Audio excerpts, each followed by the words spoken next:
Kamu pengen kuliah ke luar negeri pakai beasiswa, tapi bingung harus mulai dari mana? Aku sendiri sudah keliling ke lebih dari 20 negara dan sebagian besar perjalananku dibiayai oleh beasiswa. Dan semua itu berawal dari proses refleksi. Di video ini aku akan bantu kamu mulai dari fondasi yang paling penting. Kenapa kamu mau lanjut S2 atau S3? Masalah apa yang ingin kamu selesaikan? Dan apa tujuan karir jangka panjangmu? Ini langkah pertama sebelum kamu riset beasiswa, nulis esai, atau submit aplikasi ke beasiswa tujuan kamu. Yuk kita mulai.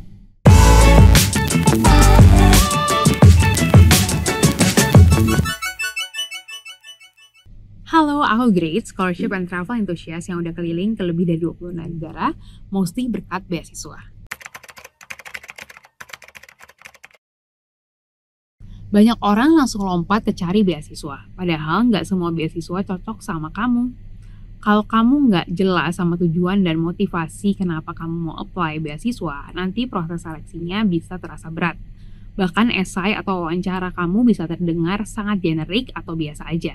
Refleksi ini kayak fondasi rumah. Kalau fondasinya kuat, semua langkah berikutnya akan lebih kokoh.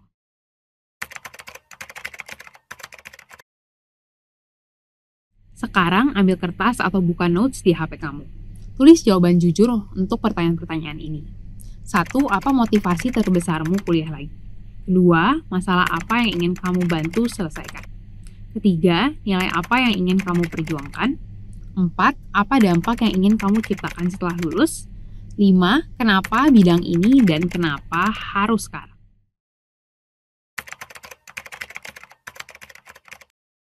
Berikut adalah contoh jawaban dari 5 prompt refleksi tadi. Apa motivasi terbesarmu kuliah lagi? Motivasi terbesarku adalah memperdalam keahlian di bidang teknologi dan kebijakan publik agar aku bisa menjembatani gap antara inovasi dan kebutuhan masyarakat. Aku ingin memiliki landasan akademik yang kuat untuk melengkapi pengalaman praktis yang sudah aku dapatkan di lapangan. Kedua, masalah apa yang ingin kamu bantu selesaikan? Aku ingin membantu menyelesaikan masalah kesenjangan akses teknologi, khususnya di daerah yang belum terjangkau infrastruktur digital. Banyak potensi ekonomi dan sosial terhambat hanya karena orang tidak punya kesempatan atau keterampilan untuk memanfaatkan teknologi. Ketiga, nilai apa yang ingin kamu perjuangkan? Nilai yang ingin aku perjuangkan adalah kesetaraan akses dan keberlanjutan. Menurutku, teknologi bukan hanya untuk mereka yang mampu membayar, tapi untuk semua orang, selama digunakan secara etis dan bertanggung jawab terhadap lingkungan. Keempat, apa dampak yang ingin kamu ciptakan setelah lulus nanti? Setelah lulus, aku ingin membangun program kolaboratif yang menghubungkan pemerintah daerah, komunitas lokal, dan pelaku industri untuk menciptakan solusi digital yang relevan dengan kebutuhan setempat. Targetku setidaknya 10.000 orang di wilayah terpencil mendapatkan akses dari pelatihan teknologi dalam 5 tahun ke depan. Kenapa bidang ini dan kenapa harus sekarang? Aku memilih bidang ini karena teknologi adalah kunci percepatan menuju Indonesia Emas 2045. Bonus demografi yang akan kita miliki bisa menjadi kekuatan besar. Tapi saat ini masih ada kesenjangan digital dan literasi teknologi yang signifikan antara kota besar dan daerah terpencil. Jika masalah ini tidak segera diatasi, potensi generasi muda di banyak wilayah akan terbuang dan target Indonesia Emas akan sulit tercapai. Harus sekarang karena kita sedang berada di titik kritis. 1 dekade ke depan akan menentukan apakah teknologi menjadi penggerak pemerataan atau justru memperlebar jurang ketimpangan. Gak ada jawaban benar atau salah di sini. Yang penting jawab dengan spesifik, unik, dan personal. Contohnya, kalau kamu punya motivasi ingin berkembang, coba gali lebih dalam. Berkembang di bidang apa sih? Untuk tujuan apa? Siapa yang akan merasakan dampaknya? Semakin jelas jawabanmu, semakin mudah kamu menyaring beasiswa mana yang tepat untukmu dan semakin kuat narasi di esai maupun wawancara nanti.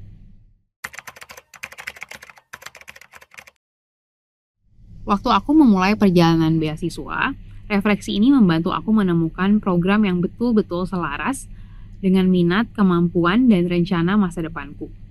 Hasilnya, aku nggak cuma lolos beasiswa, tapi juga kuliah dan berkarir di bidang yang benar-benar aku mau.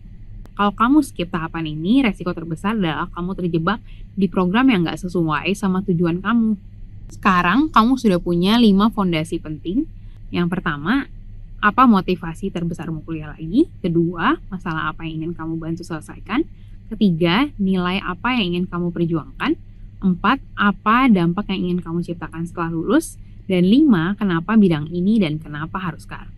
Di video selanjutnya, kita akan bahas cara memilih jenis beasiswa yang cocok buatmu, fully funded atau partial, wajib balik atau tidak, dan bagaimana cara nyocokin beasiswa dengan tujuan kamu.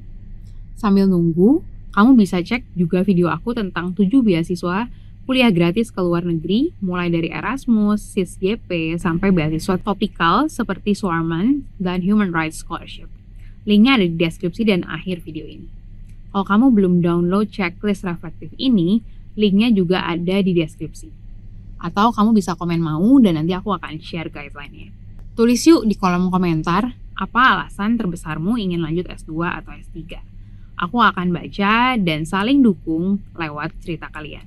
Jangan lupa like, subscribe, dan share ke temanmu yang juga lagi perjuangin untuk mencari beasiswa. Don't forget to be great in your own way, and I'll see you in the next one. Bye guys!